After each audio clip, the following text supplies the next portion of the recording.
and it's all, oh, here we go. Good morning, everyone. Welcome. Can everyone hear me okay? If you are up here, can you hear me good too?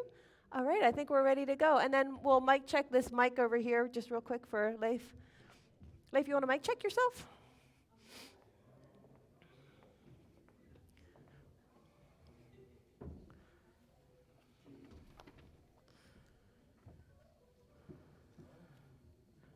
Where's my, oh, there it is. Okay. Oh, okay, so Deborah, the OOS is different now? We're not doing centering then the end, we're doing the end. Does this work? It does. I thought when I looked at the OOS online, I thought the anthem came after time of center.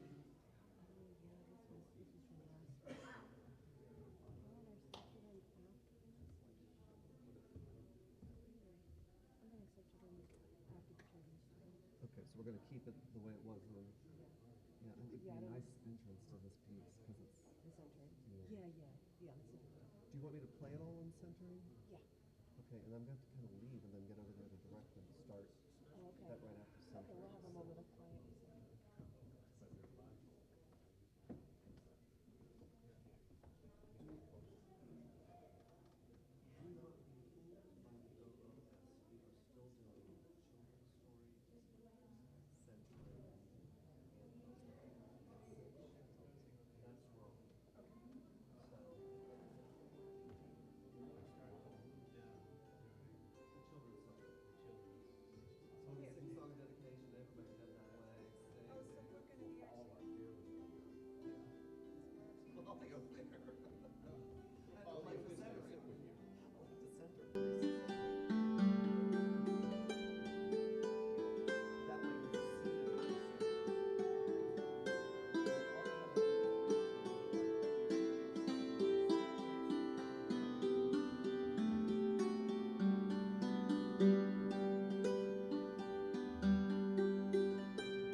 Mark goes awesome. What a beautiful way to start our morning. Thank you, Mark. Thank you, Judy. These are some of our musicians of Emerson, and others will join them a little bit later, and led by our fearless, I think fearless, but at least, nice guy, Bruce King. Good morning, everybody, and welcome to Emerson. Welcome to Emerson Unitarian Universalist Congregation. And gosh, when I was sitting there listening to that music, it really brought me to tears, Mark. There was just this sense of calm. I often talk about how on Sundays this is our time to come in from wherever we've been to have this moment of pause. And thank you for both of you, Judy and Mark, for giving us that, and Bruce, for giving us this moment of pause. So welcome. Hello, good morning. Did I say that already? Good morning. Good, thank you. I'm Reverend Deborah Bennett, and good morning to those of you joining us online. It is a gift that we have our AV team able to broadcast us, so those that can't make it in are with us this morning. You are quite the hearty crowd this morning. It's good to see you. Yeah, I was thinking when I woke up this morning, oh, it's cold. Everyone's going to be online this morning, but you made your way out. Well, cold, right? Cold in quotes. Cold in a Georgia kind of way. Well, this month, today begins our new month, our new monthly theme. So every month we pick a theme and we kind of do riffs on that theme throughout the month. And this month's theme is all about paths to freedom. And throughout time and across religions, I think that's one of the core questions that we often are asked. By what method am I to be free? I think it's a primary desire many of us have. And this month, we're going to have some amazing speakers. Beck Cranford will join us next week to talk about homelessness and the LGBTQ community and their challenges for freedom. Then we'll have a speaker, Mike Gordon, who's going to speak about the freedom that comes with addiction recovery and the hero's journey. And then later this month, I'm going to have a conversation about what's called earthing, how we become free in our relationship to the earth and how we allow that to nurture us. And then we're going to end the month with some questions about spiritual freedom and the conversation around death and immortality. So it's going to be a pretty good month. But today we start out with what might be a little bit of a tough topic. So I appreciate that you came out today. It's about how to free our minds from some of the oppressive programming that it may have received. Does anybody have an inkling that maybe you got some negative programming in your lifetime? Anybody not? So it should be a good month. And because the month is all about freedom, I thought, what a better way than to start our singing part of the service with a really wonderful tune called I Wish I Knew How. I think we don't have the screen this morning, so it's in your gray hymnals. It's number 151. So please rise in body or spirit as you are able. Turn to 151, and let's really sing this out. Mm-hmm.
My name is Michael Myers, and I am the chairman of the Building IT Committee, a member of the choir, which is not here today, and a worship associate, which is why I'm before you today.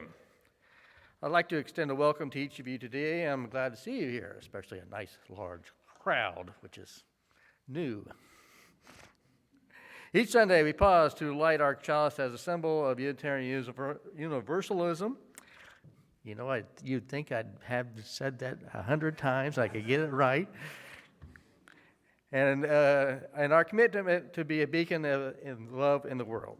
This morning, Leif Holmes will light her chalice. This is a quote from the video game Metal Gear Solid 4. It's not about changing the world. It's about doing our best to leave the world the way it is. It's about respecting the will of others and believing in your own.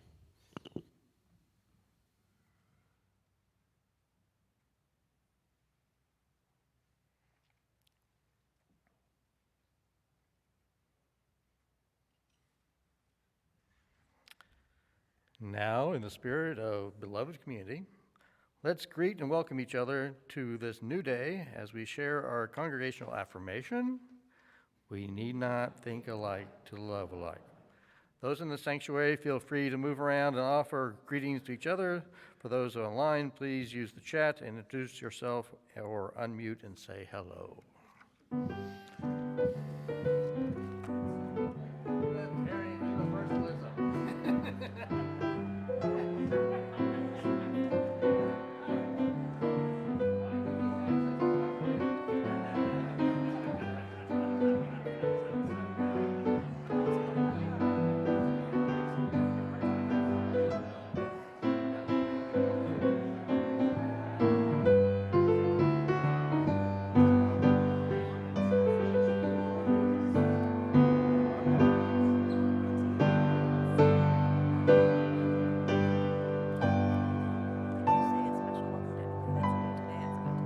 Oh, yeah, sure. Is that okay? We want our black book.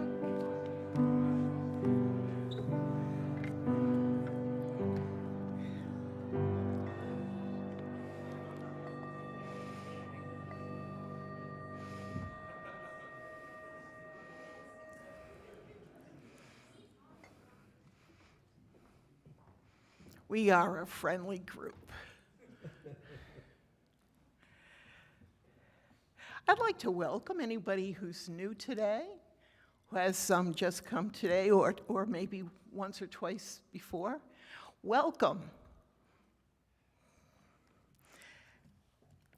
And good morning. My name is Sandra Malik, and I serve as a member of Emerson's pastoral care team.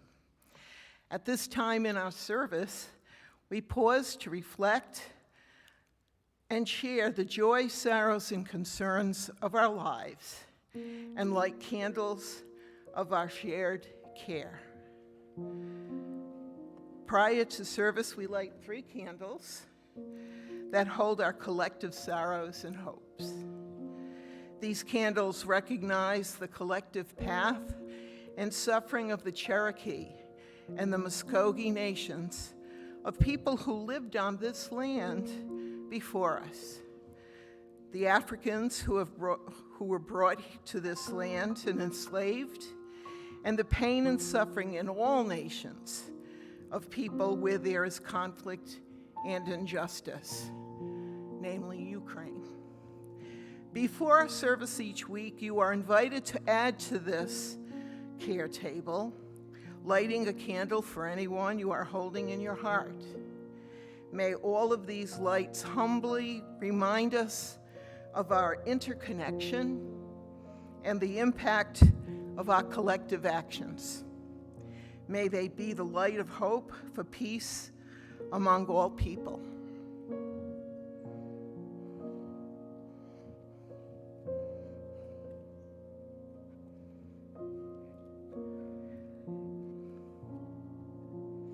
Let me remind you before service that if you'd like to share a joy, sorrow, or concern, this book will be on the back table for you to tell us what's going on in your life.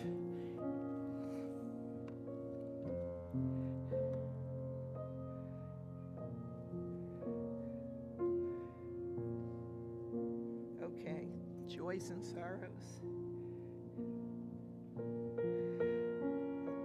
We know that there may be joys and sorrows and concerns that are not spoken. As Reverend Deborah lights our candles, please feel free to say out loud or to type, if you're home, in the chat, the name of someone you are holding in your heart today.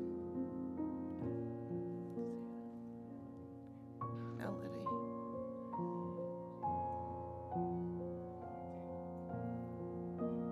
Marcia. Teresa. John.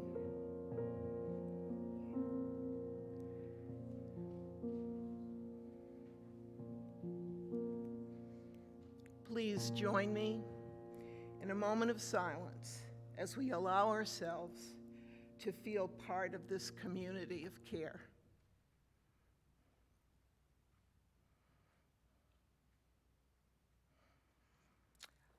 Let us send our heartfelt caring intentions to each other and to all beings everywhere by offering the Buddhist prayer of loving kindness. Please repeat these words after me.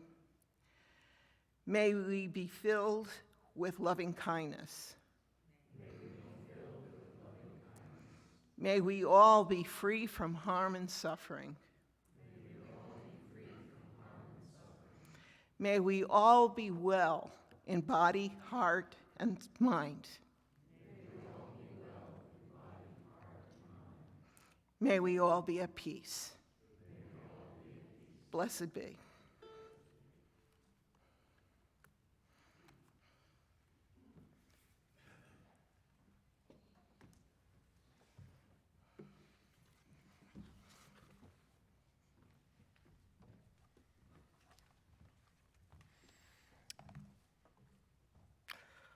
One way we seek to share loving kindness is by partnering with other organizations who work to bring love, kindness, and justice to the world.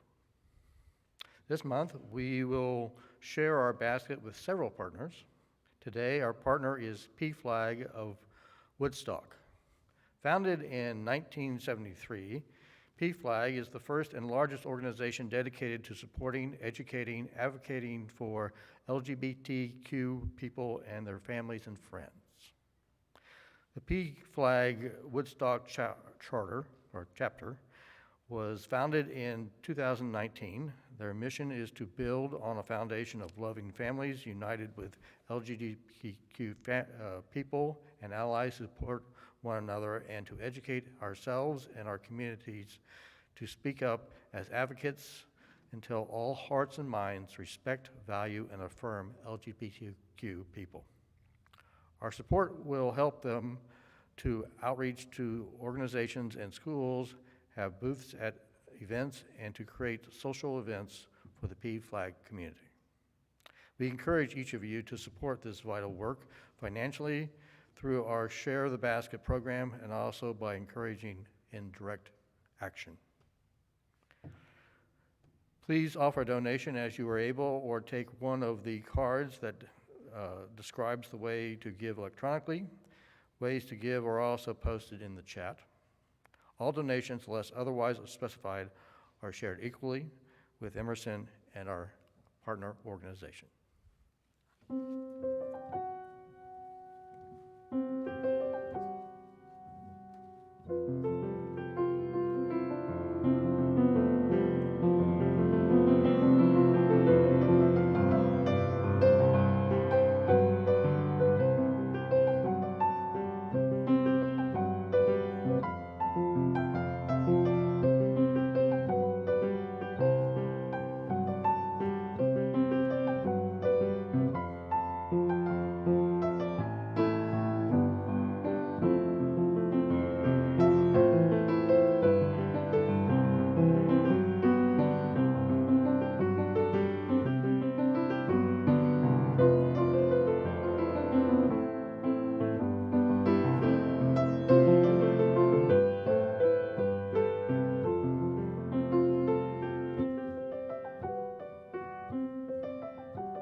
It is now time for the young and young at heart to come join me for a story.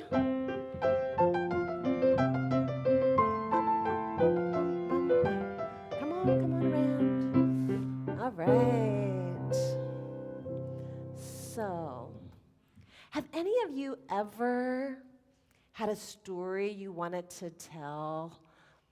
Maybe something happened at school and you can't wait to get home to like tell somebody all about it. Has that ever happened?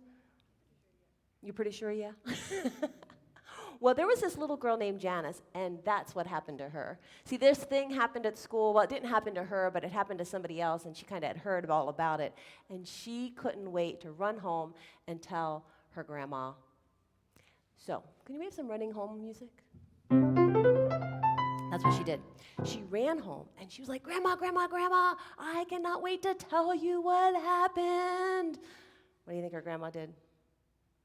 Grandma sat down and said, well, before you tell me the story, I have a couple questions for you.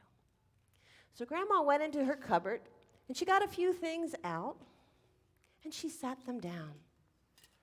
She got out her green colander, and she got out her big sieve, and she got out her little tiny strainer. Well, not little tiny, but little-ish.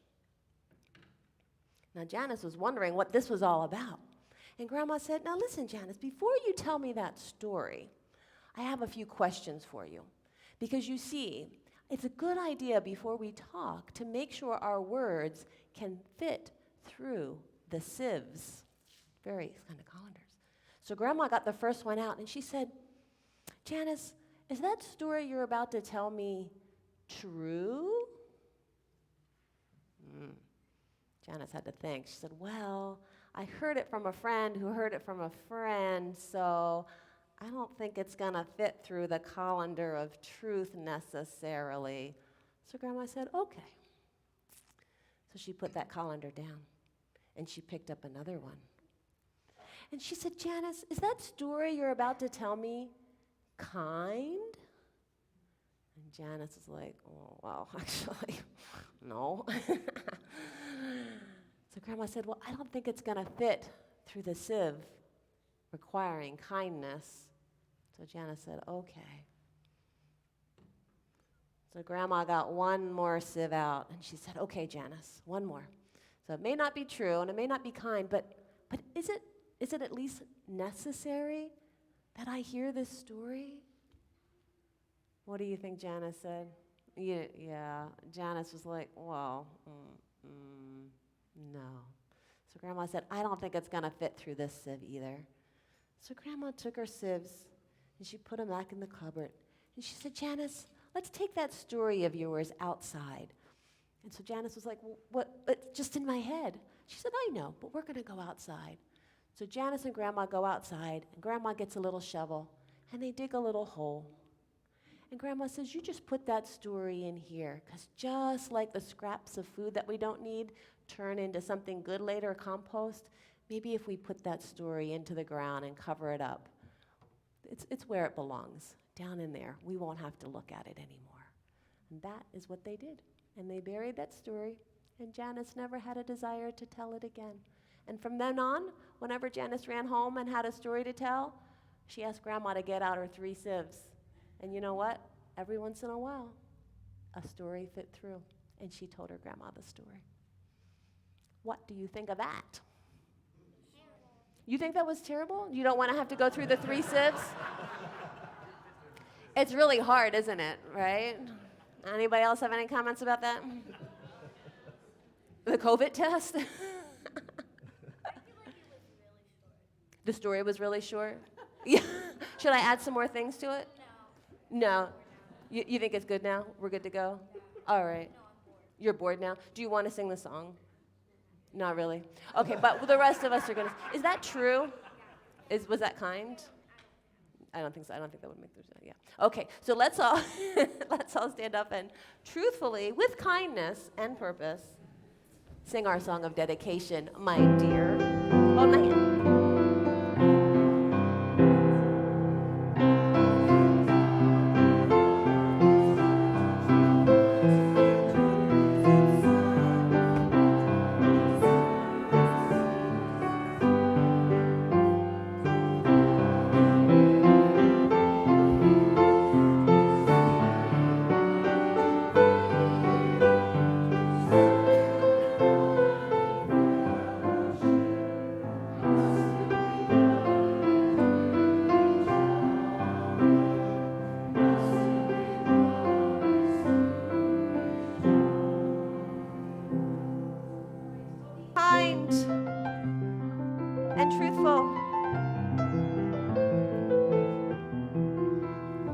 From the mouths of babes. Gonna invite us all into a little bit of our own time of loving kindness as we take some time to center. This is a time we always like to give in our service to just take a breath or two. Lots of different things have happened in our service so far, and as we get ready to receive our anthem music and the message of the day, I invite you to take a moment, perhaps close your eyes if that feels good for you, and take some breaths.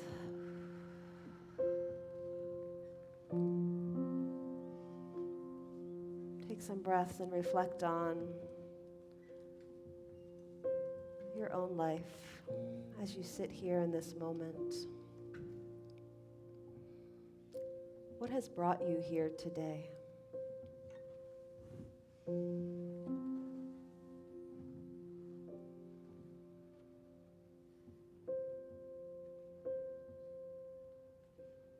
How are you feeling in this moment about your life, your truthfulness in life, your kindness, and your ability to do what is necessary?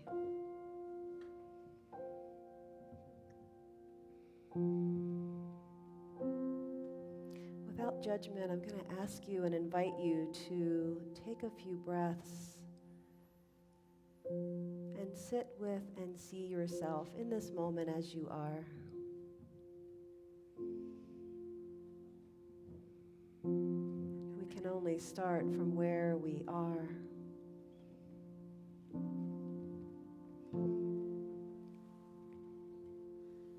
It's a beautiful poem by David White. Start close in, he says. Don't take the second step or the third. Start with the first thing, close in, the step you don't want to take. Start with the ground you know, the pale ground beneath your feet, your own way to begin the conversation. Start with your own question.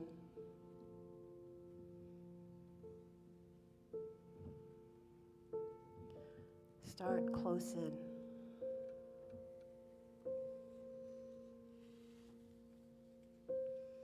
Start with your own question. What is that for you today? Pulling yourself close into yourself.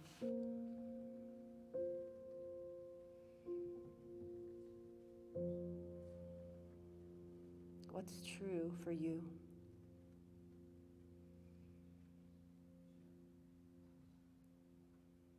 Taking a few deep breaths, allow yourself to sit in the silence of this inquiry. Wherever you are in this moment, allowing yourself to be in your own center. From there, peace, true peace can begin.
beautiful.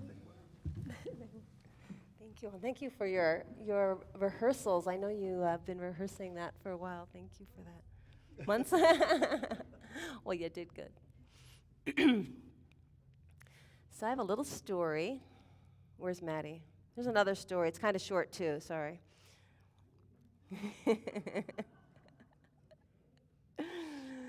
Oh. So here's a little story. And I'm going to invite you to picture this scene in your head, okay?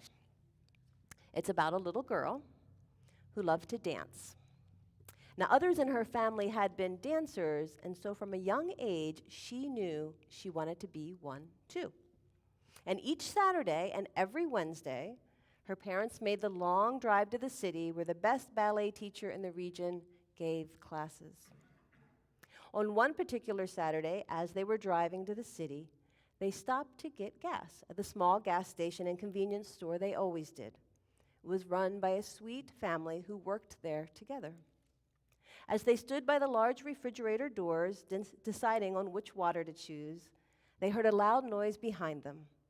As they turned around, there in the doorway stood two people pointing guns directly at the store clerk and demanding the money in the register. Luckily, the clerk had a hidden 911 call button and was able to push it without being seen. Two police officers happened to be right around the corner and arrived quickly. That is when it happened. So now I have a few questions for you. I asked you to imagine the story in your head as I told it, something that most of us do while hearing a story. So now think back on the pictures and thoughts that arose for you while I told the story. Okay, here's my questions. What did you imagine the little girl who wanted to be a ballerina looked like? What assumptions did you make about her racial identity and physical abilities? Did you assume that her family members who had been dancers were women?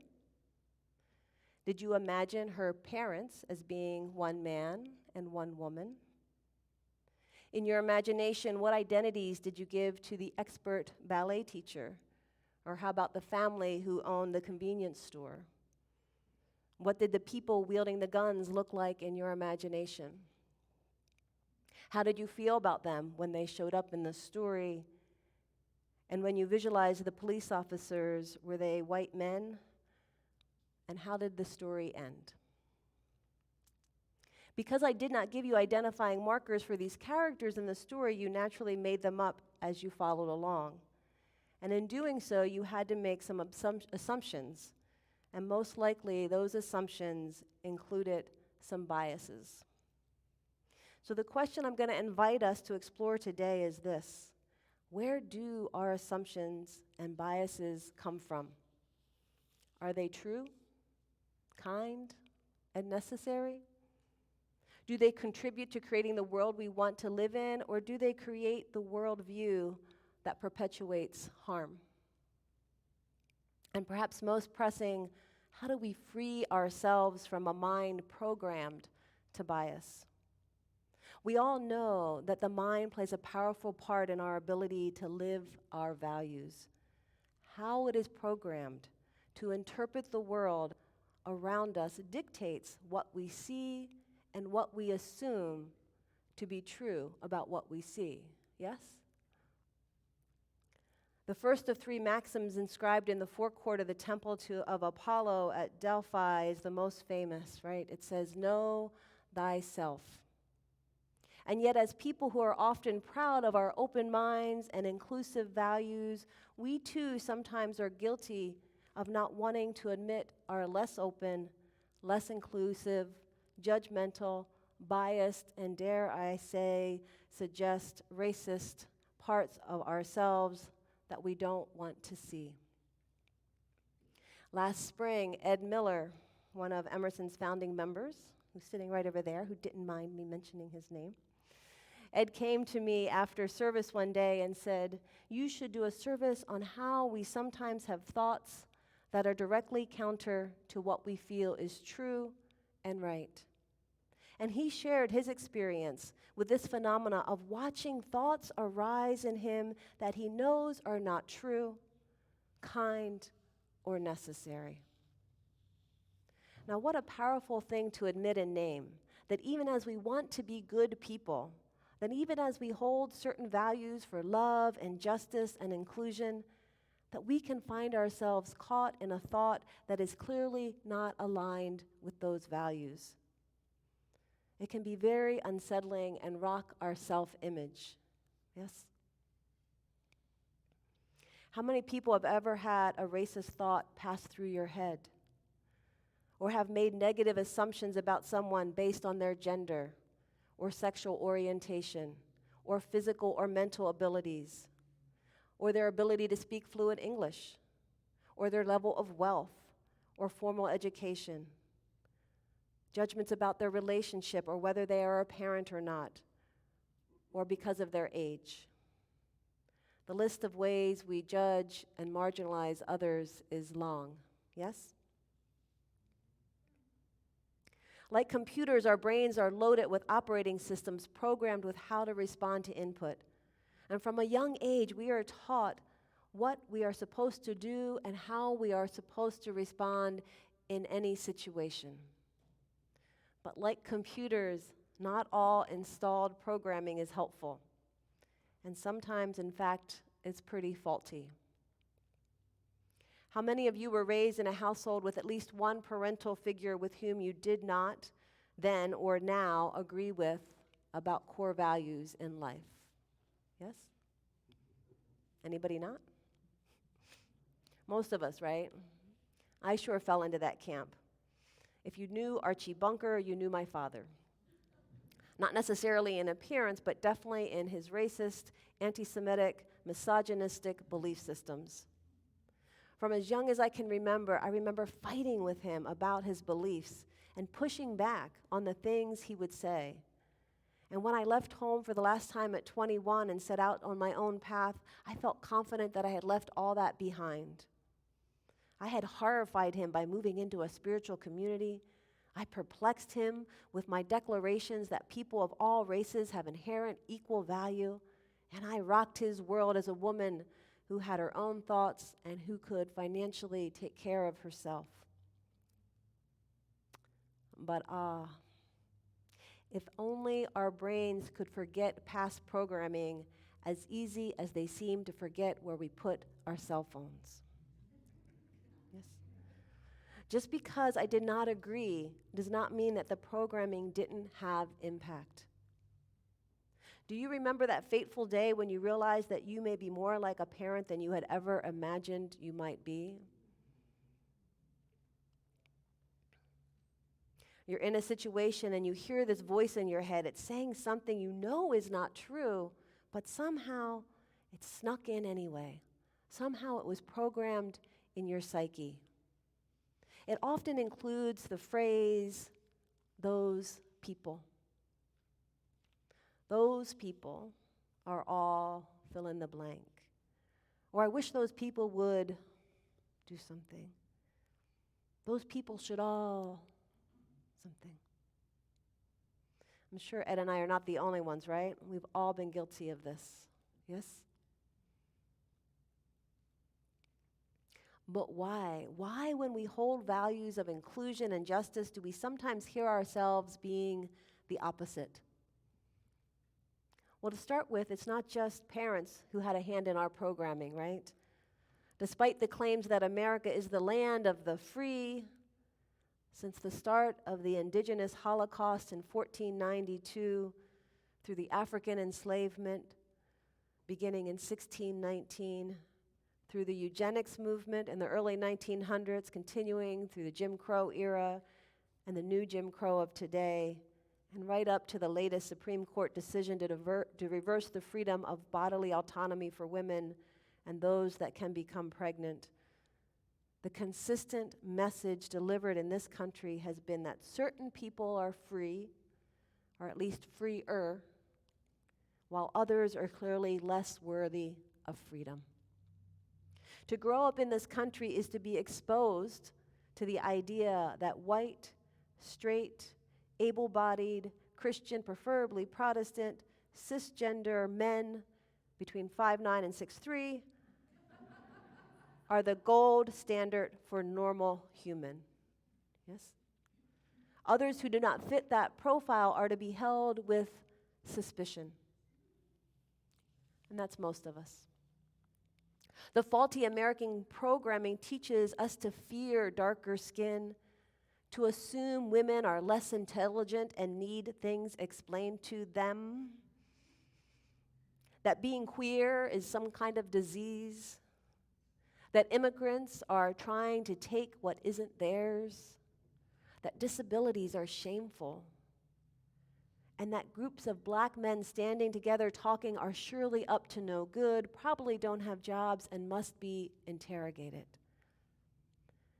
Living in this country, it's hard to avoid these messages. In a TED Talk that I highly recommend you view called Deconstruct Racism, One Headline at a Time. It's by writer Baratunde Thurston. He explores the phenomena of white Americans calling the police on black Americans. In 2018, he created a database of newspaper headlines. Here's some of them that he found. White woman calls cops on black woman waiting for an Uber. White woman calls police on 8-year-old black girl selling water. A woman calls police on black family barbecuing at lake in Oakland. Smith College employee called police on black student eating lunch. White man calls police on black woman using a neighborhood pool. A woman calls cops on black Oregon lawmaker campaigning in her district. Georgia woman calls police on black man babysitting 2 white children. As I listened to these headlines, this list of headlines he gave throughout his talk, it occurred to me that each one seems to ask a core question. It seems to get to this core question of whose space is it? Each act depicted in the headlines was a blatant demonstration that the white people who called the police believed that they had a claim to the space, or at least that the black person did not have a claim to that space, or have the right to do an action that they were doing in that space. As I've been thinking about this topic, and Ed and I were talking about this, I started to really think that perhaps some of the biggest programming glitch we have been given is this idea that the closer you are to that defined standard, normal, human, the more claim to space and place you have. So much of our bias comes from the idea about what spaces and places others have a right to. And that's just not physical spaces, but intellectual and spiritual spaces as well. Who has the right to be smart and thus can be in academia or work in certain spaces? Who has the right to be artistic or to be musical in certain genres? Sure, black folk can rap, but who said they can sing country, right? Sure, women can cook at home, but who said they have the talent and stamina to be a professional chef? Right? Central and South Americans, they can work, but who said they could be CEOs? Right? There's all these spaces and places that we have defined for each other to stay in. Ultimately, control of space and place becomes a question of belonging and a question of power. To control space is to control belonging. Right? You can be gay, but who said you can be a priest? In our own fear of not belonging and not being in control of spaces, I think we listen to this faulty programming that tells us that by marginalizing others, somehow we get to remain in power, or at least in control of that space. And there could not be anything less true, less kind, or less necessary. So how are we to counter this faulty programming? Well, first we need to be aware of it, right? We need to be aware of those thoughts. If we all come in on Sunday mornings or throughout our week and we keep saying, I'm not that, we miss the opportunity to come to know some of this faulty programming. We must be willing to own we have racist or misogynistic or oppressive thoughts towards others or towards groups of others. I think it's almost impossible to live in this country and not have been exposed to some of those. And we must be willing to interrogate those thoughts and find their core beliefs. Having conversations like the one we're having today and asking you to do some of that work, to go home and think about, like, well, what are mine? And to catch ourselves when they come up, right? And then just like faulty programmed computers, we need to do some work of rewriting. It's not enough just to be aware of some of this faulty programming. We actually have to work to rewrite that programming script. What if in each of the headlines, Baratunde found what if in those, the white people began with the assumption that the black person had equal claim to that space, right? So, white woman calls police on 8-year-old black girl selling water. What if that becomes white woman purchases all the water a 8-year-old black girl is selling and congratulates her on her entrepreneurship, offering to make a donation to her future MBA program? What if a woman calls police on black family barbecuing at lake in Oakland becomes a woman brings food and joins black family at barbecue in Oakland? Families share recipes and become best friends. What if Smith College employee called police on black student eating lunch became Smith College employee offers comfortable place to sit for black student eating lunch in the hallway and shares her dessert? Right? We have to flip and deprogram and reprogram the action in our sentences. It can be an impactful exercise if the next time you have one of those biased thoughts towards anybody, think about what the headline would read, right? Make your biased thought a headline and then see if you can rewrite it and then act on that rewriting, right? Let's take white heterosexual thinks despairing thoughts about trans undocumented worker. White heterosexual feels in awe of hard-working trans undocumented worker and offers to take them to lunch, right? Because when we catch our thoughts and we decide to reprogram those thoughts and we ask ourselves to be in action of those thoughts, the mind starts to remember that, right? It's not enough just to think, oh, that was a bad thought, I shouldn't have that. And I think that's what we were all guilty of. We think, uh-oh, there's that racist thought. There's that misogynistic thought. There's that oppressive thought towards a group of people. I shouldn't have that. That's shameful. I'm bad. Don't do that. And we kind of stop the process right there.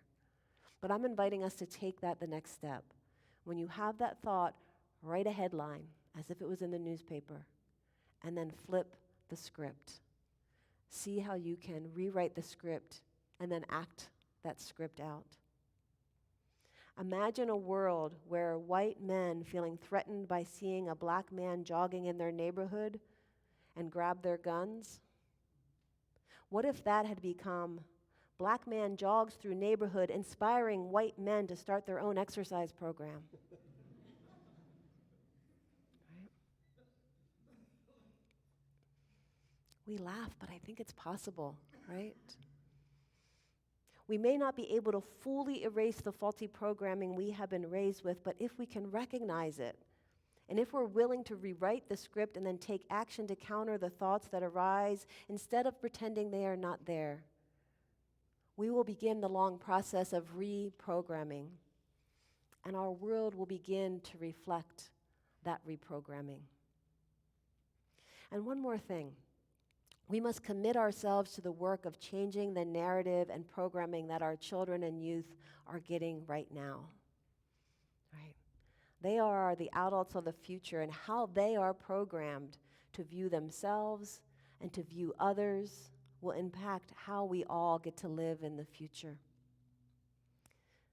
So now, just for some fun practice, let's redo our story.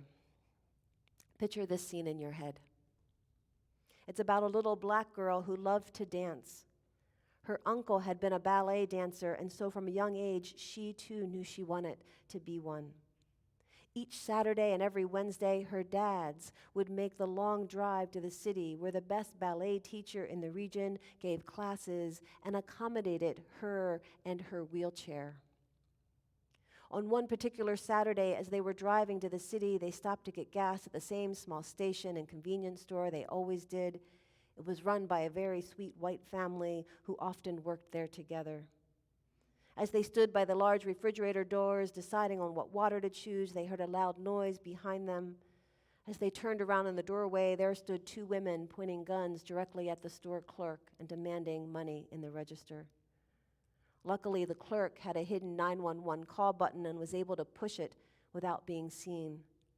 Two police officers, one Indian American and one black, happened to be right around the corner and arrived quickly, taking swift action to end the confrontation without harm.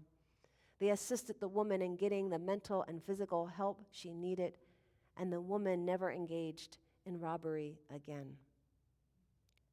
It can happen.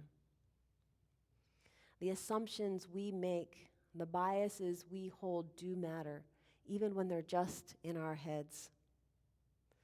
So my friends, may we commit ourselves daily to the work of reprogramming for love and for justice. Know that it will not happen overnight, but day by day we can make a change. Yes? All right, blessed be, amen, and let's sing. I'm going to invite you to stand in body or spirit. I don't know what our closing hymn is, but I'm going to tell you in a minute. 168, one more step. One more step. Let's take one more step for peace and love and justice.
I'm going to close with these words from Baratunde Thurston, and please do look up his YouTube talk. I care about the diversity of the mindset of the people creating our future, the windows through which we see it, and the tools we use to build it. May we all care and go forward building the future we truly desire to live in. Amen. Amen. What do we got next? Come on up. Oh, Leif's going to extinguish our chalice. It's all yours. We extinguish this chalice, but not the light of truth, the warmth of community, or the fire of commitment. These we carry in our hearts and out into the world until we are together again. We hope you have been nourished in heart and mind by our worship today. If you would like more information about Unitarian Universalism, or about participation here at Emerson, please stop by our welcome table at the front entry. Peggy's there to meet you today. Please plan to join us next week to celebrate National Coming Out Day with Beck Cranford, who will deliver a message entitled Finding Home. Please join us for refreshments and fellowship at our fellowship room in the first floor near the back when we're done. And we have Millie for an announcement. Up here to the mic, Millie. You can't hear you up there.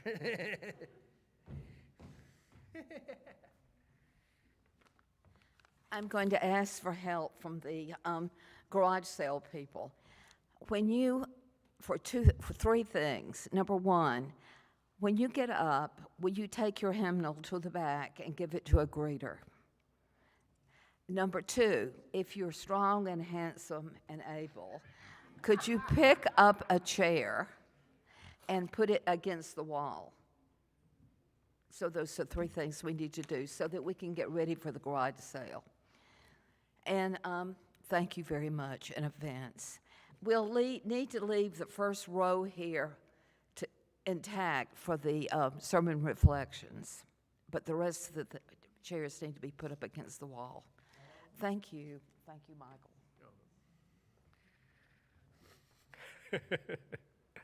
I assume everybody's handsome in this room? Those of you online, please stand by, and you will be able to go to a virtual breakout room after fellowship time. At 11:15, we offer religious education and exploration for children, adults, and youth. You'll find those in your order of service. Our service has now concluded, but our connection has only begun. Go now in peace and take peace wherever you go. Good to see you all.